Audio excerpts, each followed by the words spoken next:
क्या देश की सबसे बड़ी शिक्षा संस्था का डिजिटल सिस्टम सुरक्षित है? क्या एक 19 साल के छात्र ने सीबीएसई के ऑन स्क्रीन मार्किंग पोर्टल में ऐसी खामियां खोज ली जिनसे छात्रों के नंबर बदले जा सकते थे? और आखिर सीबीएसई के दावे सही हैं या फिर छात्र के आरोपों में दम है? आइए संक्षेप में जानते हैं इस रिपोर्ट में। नमस्कार, मैं उजाला, आप देख रहे हैं सत्य सर्वोच्च न्यूज।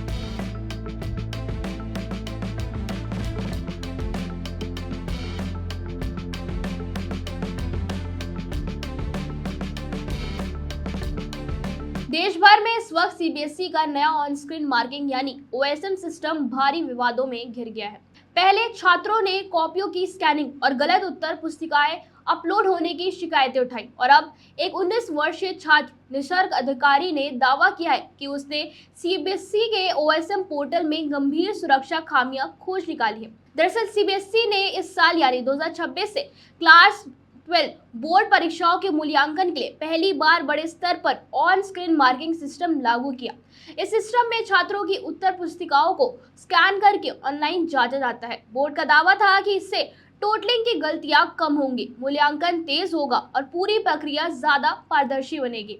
लेकिन सिस्टम लागू होने के कुछ ही समय बाद विवाद शुरू हो गए। कई छात्रों ने आरोप लगाया कि उनकी स्कैन की गई कॉपियां धुंधली थी, कुछ पन्ने गायब थे और कई मामलों में गलत उत्तर पुस्तिकाएं अपलोड हो गई। सबसे ज्यादा चर्चा दिल्ली के छात्र वेदांत श्रीवास्तव के मामले में हुई, जिसने दावा किया कि उसके रोल नंबर पर जो फिजिक्स की कॉपी अपलोड हुई वह उसकी थी ही नहीं। बाद में सीबीएसई ने तकनीकी गड़बड़ी स्वीकार करते हुए कहा कि कुछ मामलों में गलत स्कैन अपलोड हो गए थे। इसी विवाद के बीच पश्चिम बंगाल के सिलीगुड़ी के रहने वाले 19 वर्षीय निसर्ग अधिकारी अचानक चर्चा में आ गए। निसर्ग खुद को एथिकल हैकर और साइबर सिक्योरिटी रिसर्चर बताते हैं। उनका दावा है कि उन्होंने सीबीएसई के ओएसएम पोर्टल के बैकएंड कोड की जांच की और उसमें कई गंभीर कमजोरियां खोजी। निसर्ग के अनुसार पोर्टल के जावास्क्रिप्ट कोड में एक मास्टर पासवर्ड मौजूद था। उनका दावा है कि इस पासवर्ड की मदद से ओटीपी वेरिफिकेशन के बाईपास किया जा सकता है और सीधे एग्जामिनर के अकाउंट तक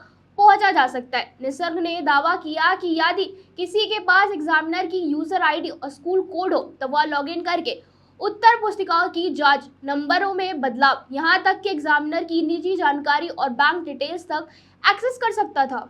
इतना ही नहीं, निसर्ग ने दावा किया है कि उन्होंने फरवरी महीने में ही इन खामियों की जानकारी CERT-in यानी भारतीय कंप्यूटर इमरजेंसी रिस्पांस टीम को दे दी थी। उनका कहना है कि कई कमजोरियां रिपोर्ट करने के बाद भी लंबे समय तक बनी रही। इस पूरे मामले ने तब और तूल पकड़ लिया जब सोशल मीडिया पर कई टेक एक्सपर्ट्स और साइबर सिक्योरिटी विशेषज्ञों ने इस मुद्दे को उठाना शुरू किया। इंटरनेट फ्रीडम फाउंडेशन यानी IFF ने भी शिक्षा मंत्रालय और CERT-in को पत्र लिखकर पूरे मामले की जांच की मांग की। हालांकि सीबीएसई ने इन आरोपों को पूरी तरह खारिज कर दिया है। बोर्ड का कहना है कि जिस वेबसाइट की बात की जा रही है वो असली मूल्यांकन पोर्टल नहीं है, बल्कि केवल एक टेस्टिंग साइट थी जिसमें सिर्फ सैंपल डाटा मौजूद था। सीबीएसई ने स्पष्ट किया है कि वास्तविक मूल्यांकन पोर्टल का URL अलग था और उसमें किसी तरह की सुरक्षा सील नहीं लगी है। लेकिन विवाद यहीं खत्म नहीं हुआ। निसर्ग अधिकारी ने सीबीएसई के दावों पर सवाल उठाते हुए कहा कि उनके पास स्क्रीन रिकॉर्डिंग और तकनीकी सबूत है जिनसे ये साबित होता है कि सिस्टम में वास्तविक यूजर का